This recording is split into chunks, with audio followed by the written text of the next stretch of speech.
All right. Well, everybody, thank you so much for joining this session.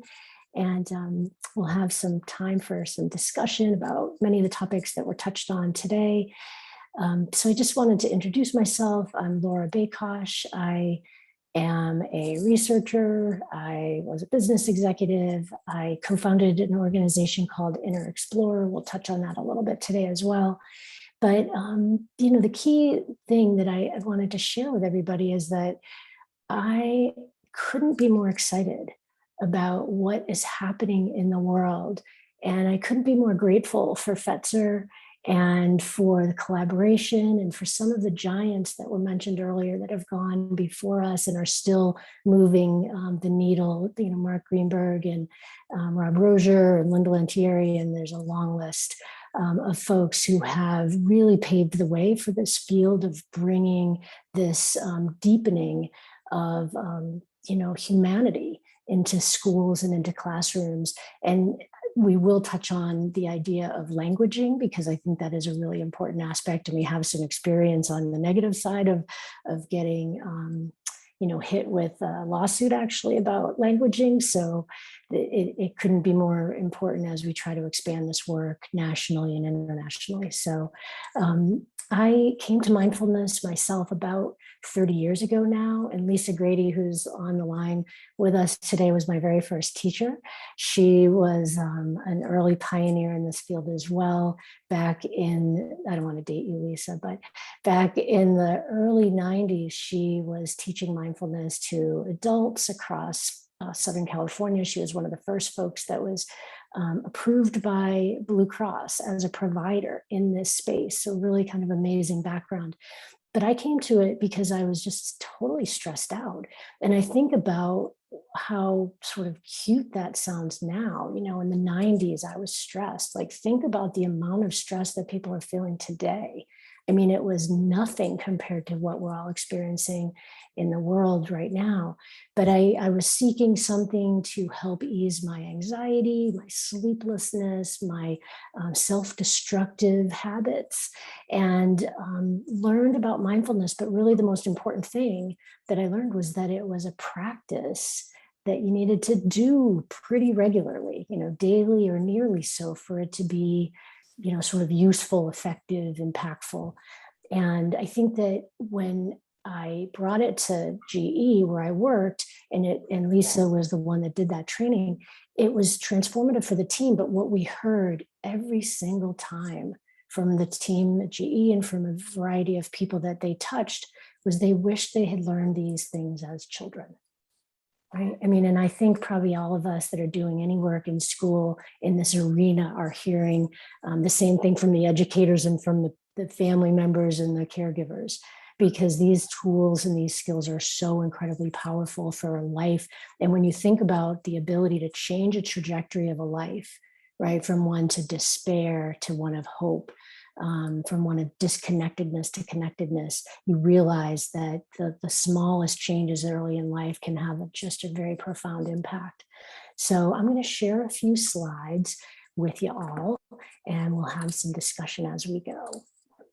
And please feel free to mention in the chat a little bit about who you are and where you're from. I know we've done that in the past session, but it would be great to know who's in the room here as we all get started together. So I'd like to begin with a very brief 40-second video to give you kind of an experiential sense of the work that we're doing in schools.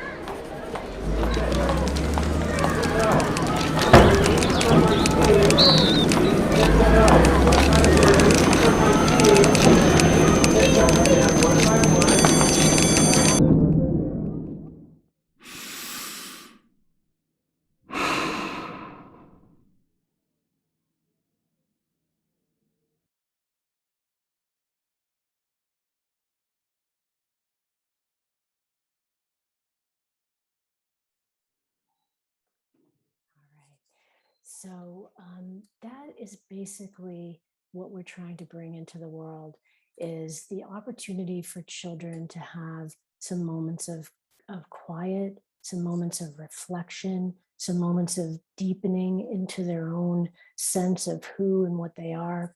And as I mentioned, it's a practice. It's something that, with a little bit of opportunity to do this, kids can start to go deeper. So as we consider the work that we're doing in the world around this field, I would love to just introduce a whole bunch of words that have come up. You'll recognize a bunch from the Castle core competencies. There's a number of others that have been brought up today in various ways. And if you can, maybe pick what your top 3 or 4 are and put those into the chat. I know it may be difficult to find just, 3 or 4. Maybe there's others on here that you think are equally important or more important. So feel free to put that in the chat. And I'll just give you a minute or two to kind of reflect on that. And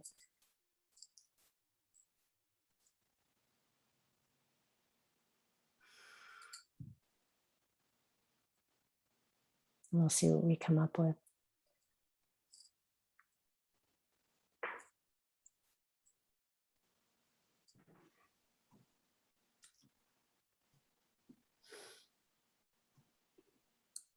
Great. So we're seeing curiosity, generosity, gratitude, self-awareness, self-management, kindness, compassion, curiosity, awe, and wonder. Those are some of my favorites too.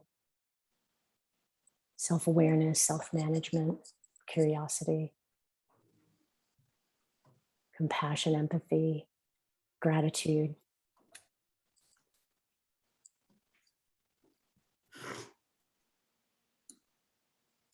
Everybody can see this okay. Love, self-awareness, curiosity. So we're seeing a lot of similar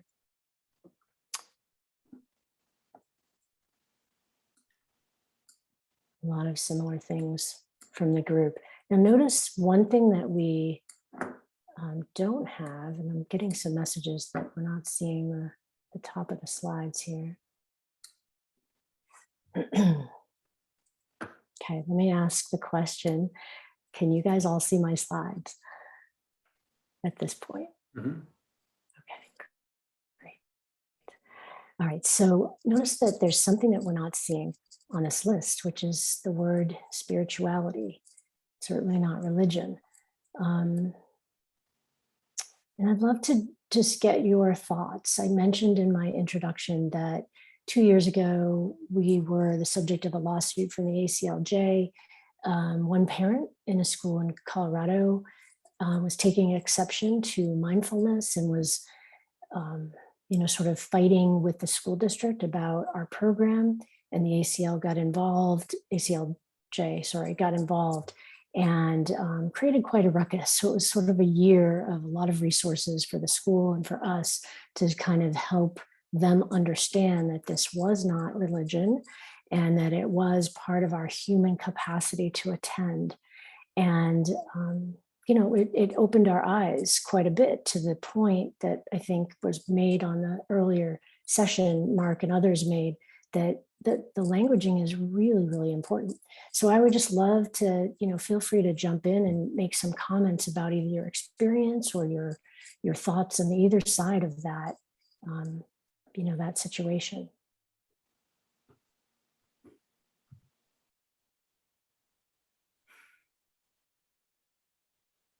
Anybody? Or feel free to put some thoughts into the chat.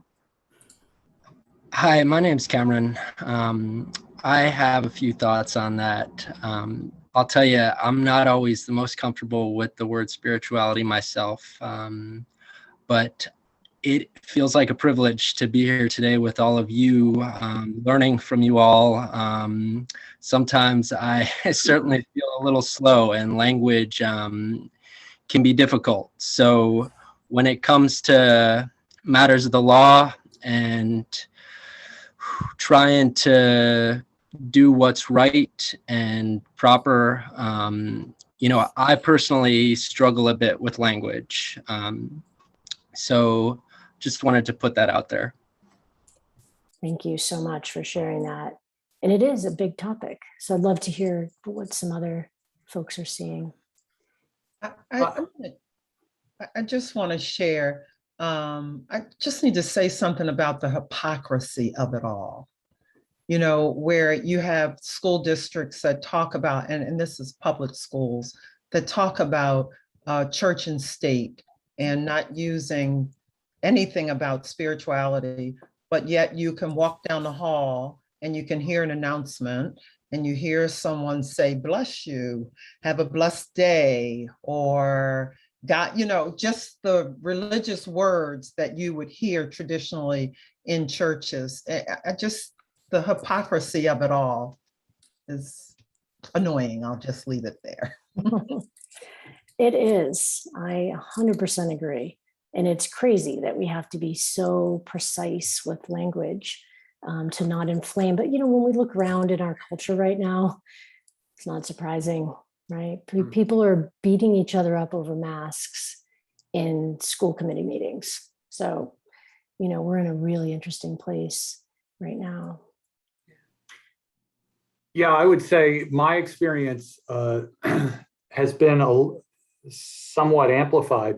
I wear two hats. For over 40 years, I've been a local pastor, continue to be, but I also teach part-time at New York University School of Business. And it's amazing how much overlap there is, but, you know, religion is such a loaded term, and it's been politicized and misused and abused. And so I think what I love about what organizations like this are doing and others is I myself, we're trying to find another way to approach the issue of whatever you call it, spirituality or whatever, because it is such an important component of life. And what really troubles me is as the world becomes more and more challenging, more and more difficult, and the threats are great, we're not nurturing this capacity that Lisa speaks of and others speak of in children. And almost like they can decide when they get older what they want to believe. Well, we don't have to be doctrinaire about it or you know, any doctrine, but there's got to be a perception that we're really missing out on an important time in kids' lives. And all of us have been children. So we realize, yeah, there is something fascinating about that age that we need to develop. Right, right. And as she mentioned, with the myelination of the habits of mind that we grow up with become sort of the more firm habits of mind later in life. So if we have not fostered and cultivated some of these very important aspects of our own being, then we're missing out. We're potentially not ever getting there, or it's much harder to get there when we become adults. So yeah, it's an important time. Yeah. I think one thing that kind of gets left out of these conversations about terminology and kind of the knee-jerk reaction people have to the word spirituality, I think there needs to be better distinction about the fact that there is religion apart from spirituality. Religion provides identity, provides a community, provides, it has political connotations, economic connotations, and that is sometimes very, very different from spirituality. But I think in the popular consciousness, when you say spirituality, people conflate spirituality with religion, which makes non-religious people kind of recoil because they don't identify with the aspects of religion that aren't spirituality, and it makes the very religious people recoil because it's not their religion that's being focused on. And so I think acknowledging the very different ways in which people engage with religion beyond or apart from spirituality is part that needs to be part of this conversation. Now that's a really good point.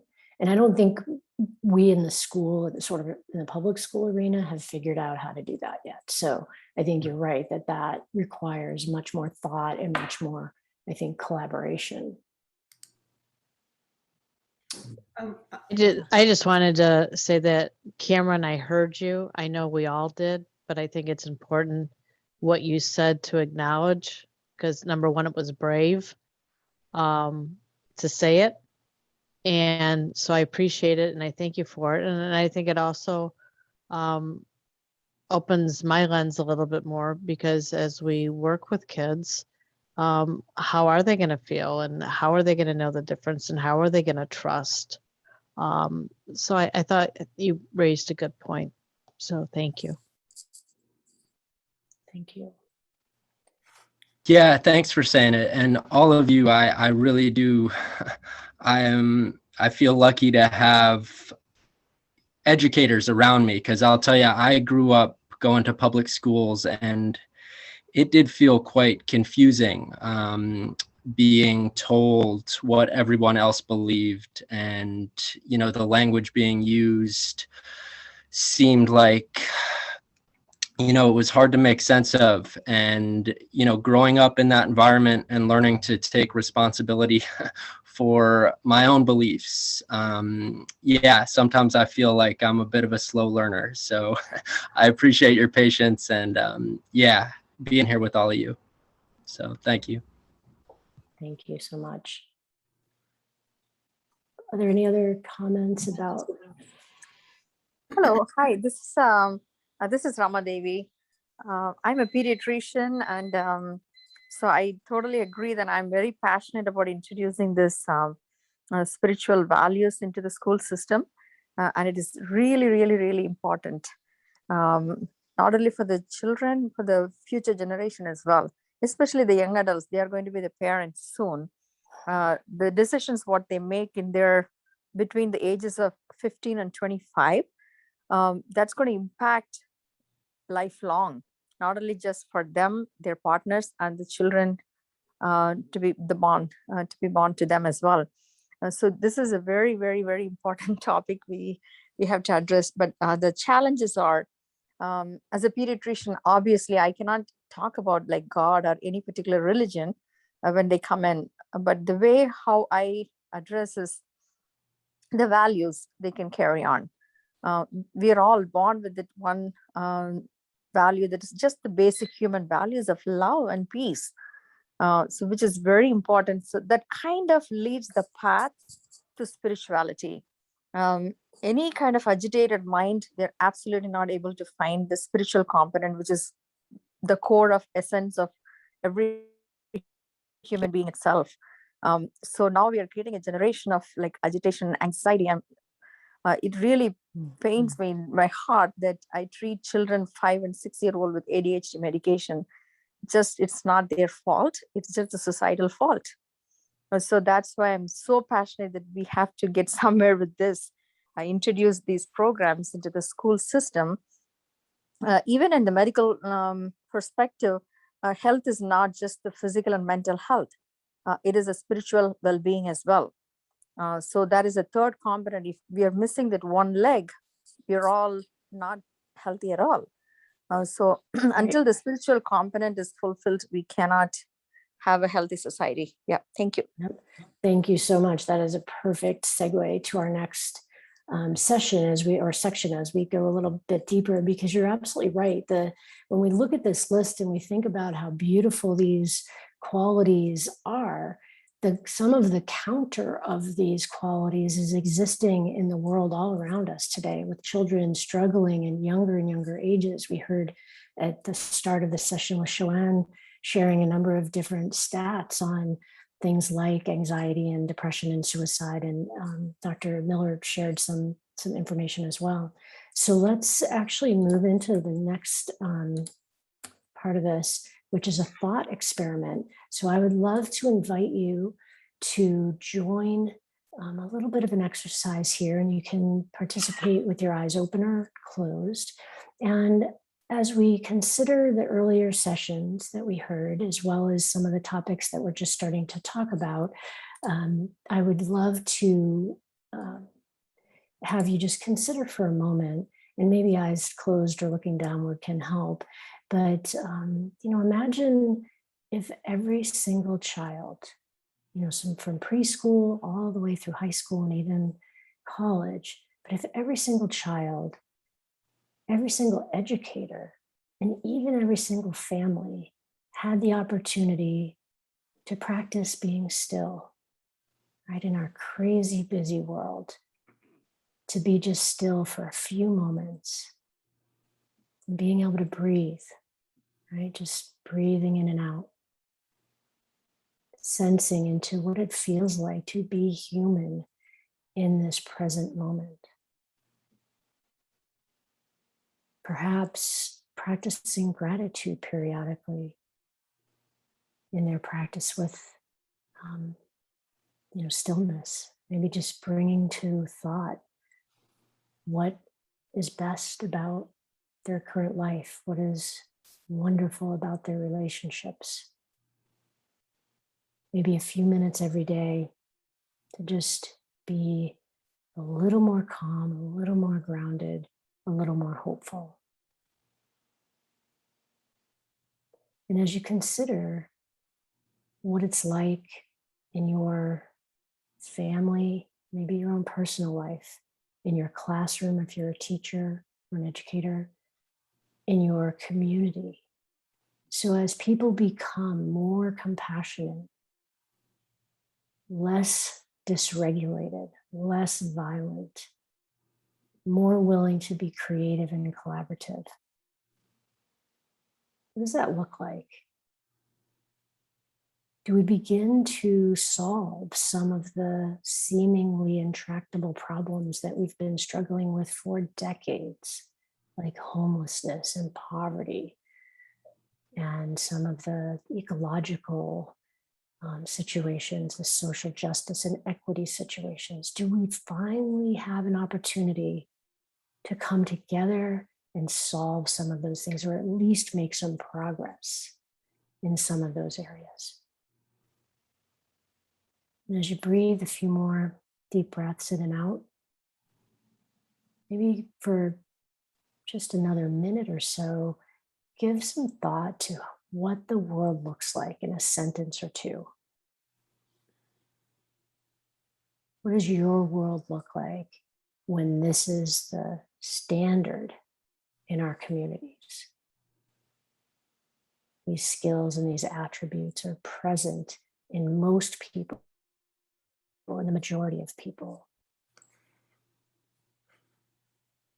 Whenever you're ready, I invite you to just put a few thoughts or a sentence into the chat. And you can start it with, I envision a world, or you can start it really any way you'd like.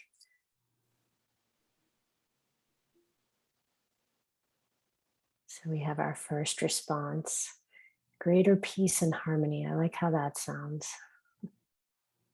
I envision a world in which schools are caring, safe places for children to explore their relationships and sense of purpose. Sounds incredible. I envision a world of peace, love, gratitude, with everyone collaborating for the good of all.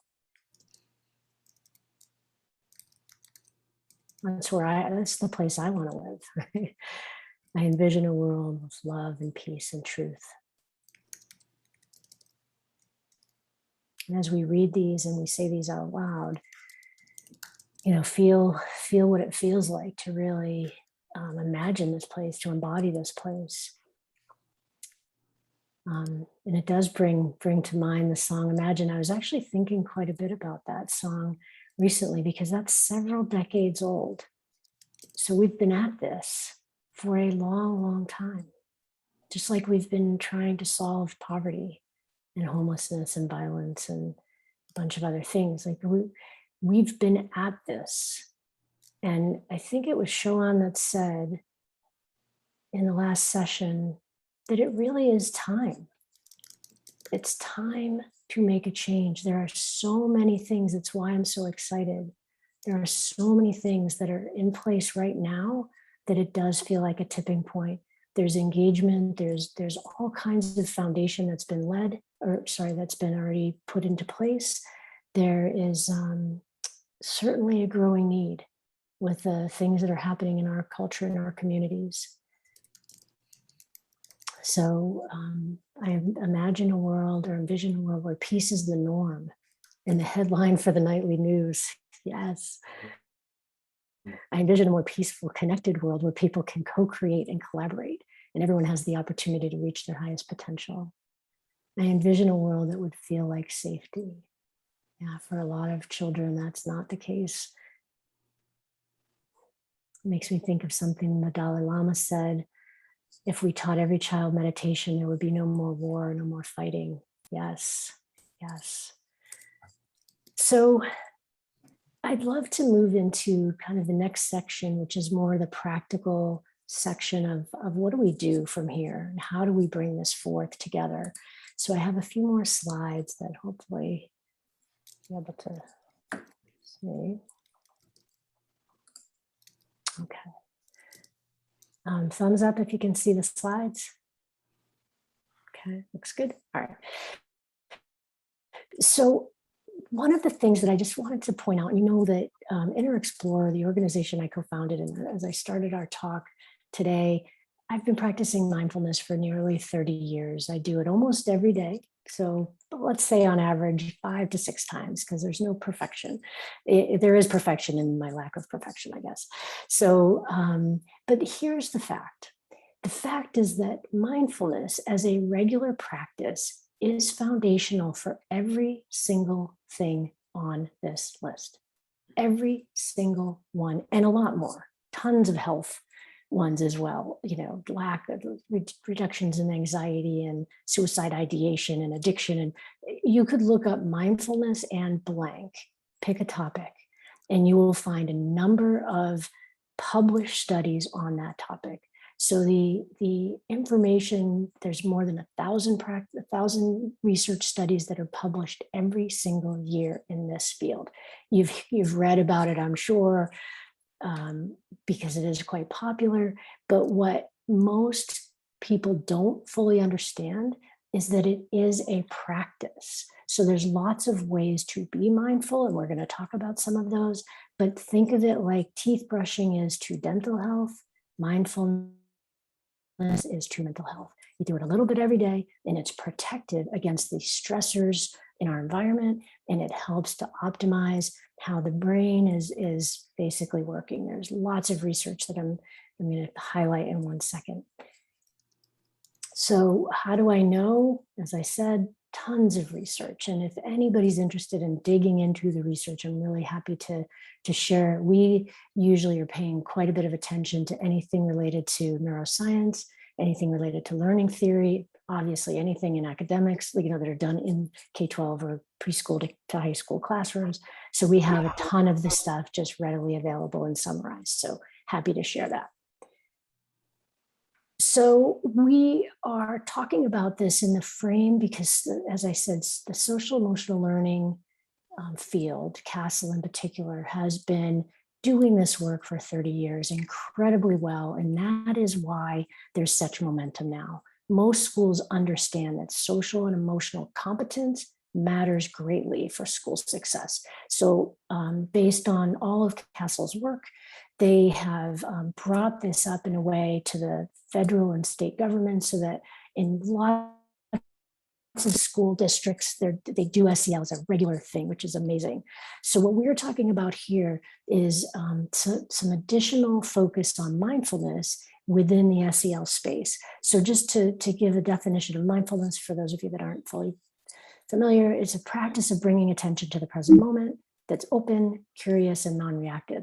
So the idea is just that we're beginning to pay attention to what's happening on the inside without getting hooked into our stories, right? Of right, wrong, good, bad, this is stupid, this is boring, whatever.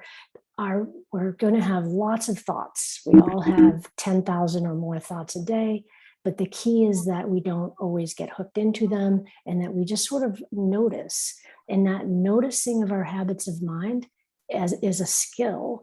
And as we develop that skill, we start to realize that a lot of the things that we say to ourselves are negative. So research shows it's more than 50% of the things that we say to ourselves all day, every day are negative. So we're worrying about something in the future. We're reliving some travesty in the past. And we're very rarely kind of right here, right now. The other thing about our thoughts are that they're not always right. So the negative ones may be connected to something that happened to us in the past. You might have been the dumb one in your family, right? According to your family members, you might have been the slow one, you might have been the fast one, you might have been the athletic one. So we all have our family of origin narrative, we have our friend narrative, we have our cultural narrative, and a lot of that is playing in the background. And about half of it is even outside of our awareness. So when you think about that, tons of our thoughts are going on. A lot of them we're not even aware of, and a lot of them are negative. It's not a surprise that people are struggling with things like anxiety and depression, right? Those are sort of that habits of mind gone off the rails. And so what mindfulness allows children to do, and children get to this way faster than adults, it allows them to slow down the habits of mind so that they can pay attention to what's happening, and so that they can rewrite their narrative if their narrative is no longer correct. So we're not talking about like, oh, you're great, and just, walk around thinking you're great.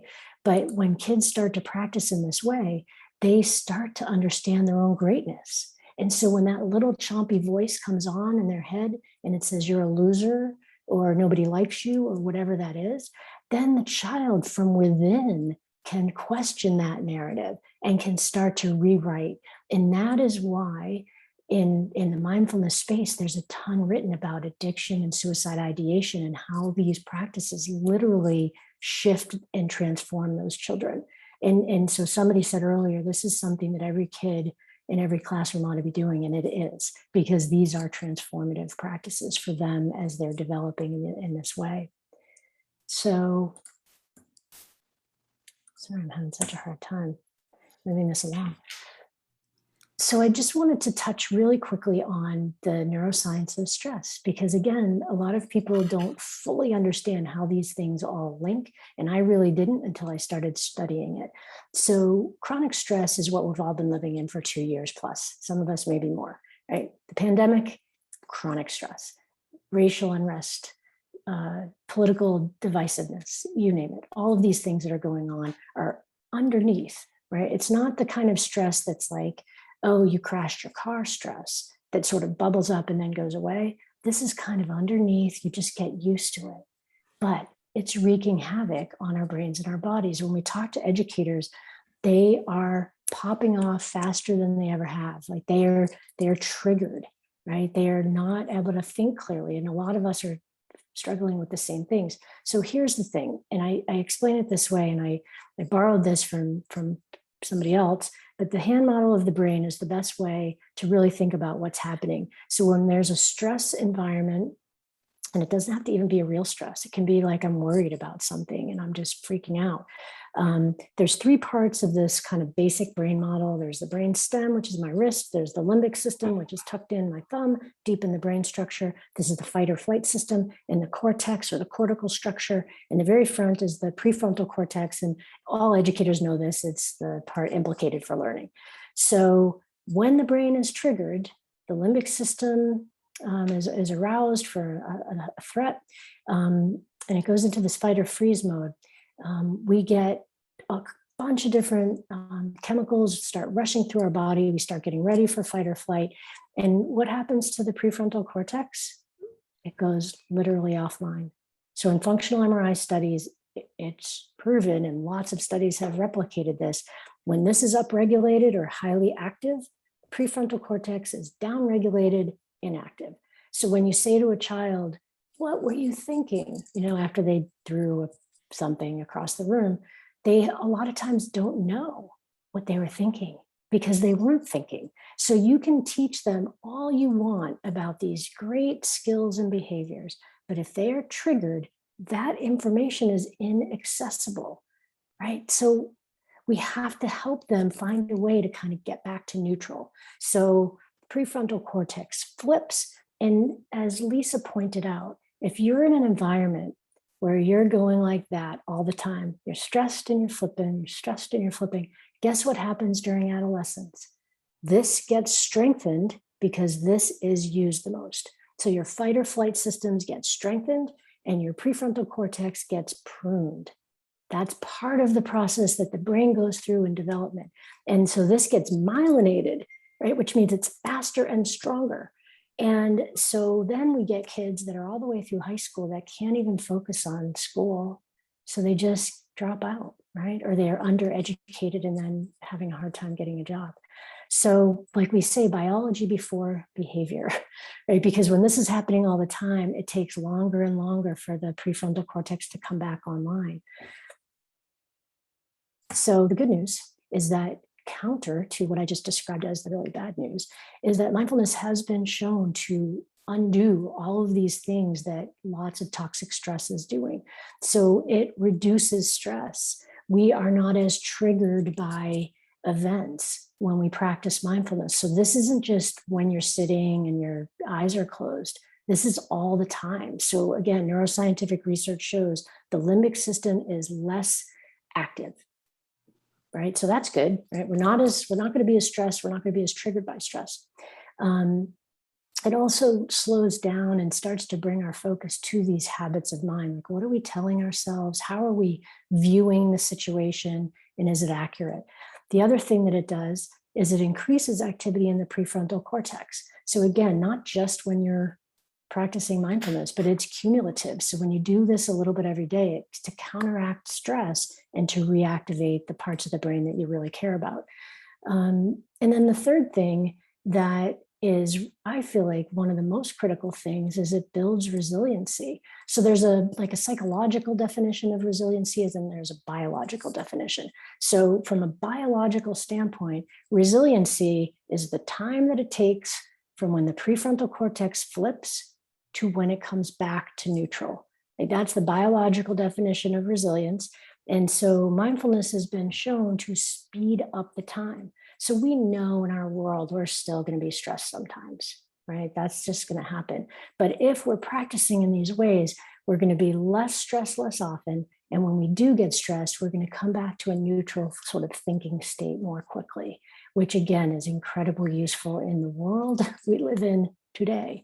So let me just stop here for a second and just kind of, I know that's a lot. I'm super passionate about this part of it because it's so rooted in science that there's no arguing with what's happening in the brain. And it is starting to build to what we're seeing in the world. So we're seeing sort of some negative trends, but there's every reason to believe that we can change that and see positive trends. So I'd love to invite comments at this point. I always appreciate this because I've heard it so many times, and I've done readings on it, that I can literally now see a child whose brain is shut down and the amygdala has taken over, and trying to get them back together so that they can, self-regulate and become aware of what's going on and be a participant back in class, and trying to enlighten the teachers that until that student is out of that stage, no learning is going to happen. So, Excellent. Yeah, that's a great point, Jill. They're sitting in front of you, but they're not there. Right. One of the things that I'm struck by is, and being close to retirement myself, the plasticity of the mind and the brain that even into adult years, new neural pathways, et cetera. And I think this is helpful because without adults being able to believe that they can change, I don't see us being able to convince children that they can change. And now that I have grandchildren, I can tell you it comes back in spades. I mean, it really is, it's quite a learning experience when our children are adults and we see them with some of the same challenges and behaviors, et cetera. So I just lift that up because I think it's an ongoing practice throughout life. Thank you. Thank you, Rob. So just for the sake of time, I'm going to share my screen again. And I want to get to sort of what do we do and what are we doing? So for those of you that are unfamiliar, there are mindfulness programs in education today, as most of you probably already know. We personally are in over 6,000 schools. So we are in some really large school districts, which is exciting because it's giving us hope that people are really taking this seriously. In fact, Paula Lightsey from Southfield in Michigan is one of the visionaries and the leaders in this space. So we're grateful for Paula. We're in places like LA Unified and Broward County and Tampa and Boston and lots of other places, a lot of places in Michigan. So the work is being done by us and by another, a large group of folks actually that are bringing this forward. And so I do think the time is now. So what we're sort of kind of promoting is this idea of every day. And we're trying really hard, and in some of these schools we've already done it, to get the time scheduled in the school day. So 10 minutes so that teachers don't have to cut something else out. So if the directors or the superintendents are willing to take a minute off of each subject, and we know when the kids are more focused and they have better attention, you're not losing that time. You're actually gaining time because there's less disruption and less disconnection. So there is no one size fits all. So there are lots of ways to do practice, but we want to make the point that formal practice does seem to be the activator. And when we say formal practice, we mean sort of the eyes closed, sitting, silent walking, silent eating, yoga, mindful movement kinds of things. So sometimes, people will say like, you can brush your teeth and take a little walk around your house or whatever. And those things are great, teeth brushing, showering, whatever, and being mindful, but those are what's considered informal practices. And those definitely support the formal, but don't mistake the need for the formal. So think of it like teeth brushing. It's just something you do every day. So the research so far suggests that at least sort of 10 minutes, more is always better, I think. But the reality is you got to fit into the school day. So more isn't always possible. But 10 minutes, so sometimes we'll talk to schools and they'll be like, well, we do a 1 minute practice, but there isn't any research. I'm not saying it's not important, but there's no research that says 1 minute is going to affect change, at least measurable change. I think there's always planting seeds. So any bit is better than nothing. There's all kinds of ways to do it. So there's audio guided, which is what we do. There's teacher led, there's student led, there's tons of different resources. And I have some in the back of the deck here that we'll share. So there's lots of ways to kind of bring this in ways that are accessible, that are not, offensive to any belief system, that are really kind of open. And we really do lead with this idea that it's part of being human. Being aware is our human ability before it's anything else. So, and we've got, outlines on how to answer questions about that topic to parents, because sometimes they ask. The other thing is, evidence-based is always important. So published studies, there's tons of different options out there, and just to ground it in evidence if you're going to bring it into education, because usually that's a requirement. And then MBSR, mindfulness-based stress reduction. So the chart that I showed you with the 6,000, almost 7,000 studies, 90% of those are done on MBSR. So MBSR was done, sort of brought 40 years ago by John Kabat-Zinn and the team at UMass Medical Center. And most of the research in our field is on that format.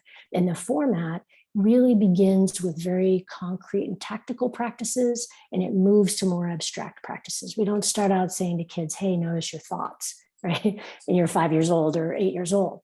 We start with breathing and noticing how it feels to be sitting, noticing sounds that you might hear in the room, that kind of thing. And then we move them through a sequence, and it's sort of throughout the school year. So educators know they're just going to do a practice every day and it's easy. And educators in some ways can join with the students. So if it's student led or if it's audio guided, the teachers can actually practice with the kids. If it's teacher led, obviously the teacher's leading it. But all of those ways work and they're all great. So I wanted to just share quickly that, so I mentioned, 6,000 or so schools, but we're doing a project now with a number of funders, most notably Fetzer Institute, to bring programming to every school and center in Michigan. So this is kind of the first of its kind on a statewide basis. And we've got a number of different partners. I mentioned Southfield. communities and schools, the Mindfulness Collaborative from Michigan Collaborative for Mindfulness and Education, National PTA and others, and then some of the community partners and research partners. So the idea here is it's an invitation. So this is not mandated by the DOE, although they're involved. It's not mandated by the governor's office, although they're involved. It's an invitation for people that are like us on this call, looking for ways to kind of bring this forward to more kids in more places. So it's the very beginning. We're in about 100 schools and centers in the state so far, and our first year target's 180, second year target's 350, third year target's over 700, and we're trying to basically get to a tipping point. So for those of you familiar with that, it's sort of a 15 to 20% of the overall market, and then you end up getting to 80% almost overnight after that. So that's how the tipping point theory works, and so we're driving towards that in the next 3 years. So this is the start. So if anybody's interested in joining with us, this is a very open collaboration where we're hoping to have more and more components. And I just wanted to highlight the components themselves so far. So there's lots of room, but they'll be doing daily practice. There will be champion training within each school. We will be doing community building, as we heard how important that is with our friends at Millennium Forum. They're also funded by Fetzer, so Fetzer's done a great job kind of pulling some of their key players together. And then there'll be a retreat portion of it too, where folks in the schools and centers that are joining will be invited to come retreat once or twice a year so that we can sort of renew, reflect, and revise, because as we walk down this path, we're not totally sure what we're going to find, but we know it's worth it. We know that the timing is really sort of perfectly aligned with what's happening in the world, and it needs to be done, and we need help. So we would love all of you to kind of join this, or maybe pick the next state that we should look at together.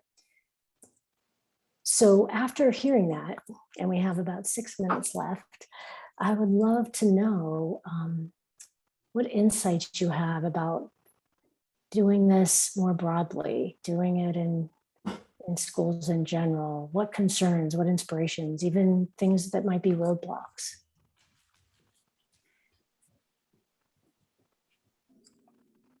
I'd like to share. This is Paula. Mentioned earlier.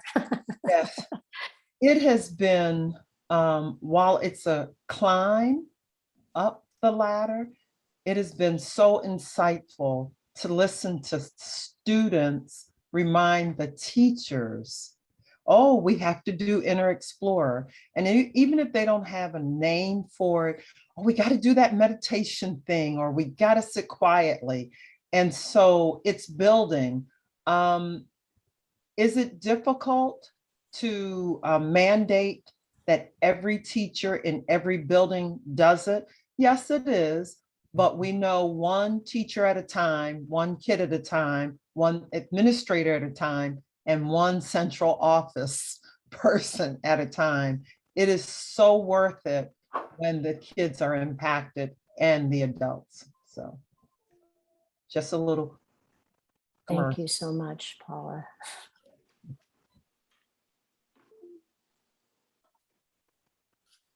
I'm just curious, have you ever thought about putting these up like as kiosk or something in malls and letting people just go on for 10 minutes and just try it and see what happens? I love that idea. You know? She's a Southfield finest. All right. And kudos to Paula because she brought it to us. And Bernie, my school is rocking it. So. Oh, yay. I love to hear that. You guys are like plants. I didn't even know you were going to be in the audience, but thank you. Yeah, I think the systemic part of it is probably the hard part, to your point, Paula, of how do you, it's one thing to provide a tool, and we all know, program of the month, tool of the month, it gets set on a shelf. And we know in our field of the automated world, a lot of things aren't used, right? You sign up. I mean, there's actually research that shows out of all the apps that get downloaded, and we're a program, not just an app, but they only 70% of the people actually ever log in once. And after 30 days, fewer than 5% are using it. And after 60 days, fewer than 3%. That's not going to change anything. So that's kind of why I think it's really important to work with, school districts, school administrators, so that we can get this baked into what you do every day. That's the way I think we're going to really make change last. So I'd love to hear other thoughts. If anybody has any that they want to share. I just have a little story. I'm Tricia, and I teach in a primary building and have been doing mindfulness within the building, but specifically with my class for about 6 years. And I just, besides the children coming in and saying, okay, everybody, let's sit down as soon as we get back from lunch so we can have mindfulness. They will, at different moments during, when there are different events in the classroom, like maybe a student's been trying me, I have had my own students say to me, Mrs. Brown, take a mindful moment. And I just, right. And I welcome it. I say, okay, yes, you're right. And it is so, to me, that just tells us that they understand that this is what they need, and they can help us know what we need in that given moment. And I just found that it's just been a wonderful gift and wanted to share. Oh, thank you so much. I love that story. We do hear that, where the kids will say, hey, especially if there's a substitute, they'll be like, wait, it's our time for mindfulness. You got to do it. Any other thoughts? We have just one more minute. I will be sharing the deck for anybody that's interested. I have some resources at the end that we're not going to go through, but just books and tools and various things that you can use in the classroom. There's a lot of great training programs and great tools that are out there. And as I said earlier, it's just every day. If you can do it every day, it really does make a difference. So that's kind of the key. And there's lots of ways to do it every day. So dig around. So I know we're out of time now, and I did want to mention, so tomorrow, same time, same place, I guess same link. So hopefully y'all have that. And Tim Shriver and Keith Matheny will be speaking. So it'll be an amazing program tomorrow as well. And I'm just so grateful that you chose to spend this time with me. Thank you so, so much. And hopefully we'll see you guys all as we move on some of these projects together. Thank you. Can we please thank Laura? That was phenomenal and much appreciated. And your presence here is to our benefit. Thank you, Laura. Thanks, Laura. Thank you, Laura. Thank you, Amy. Thank you, Amy. Appreciate your help too.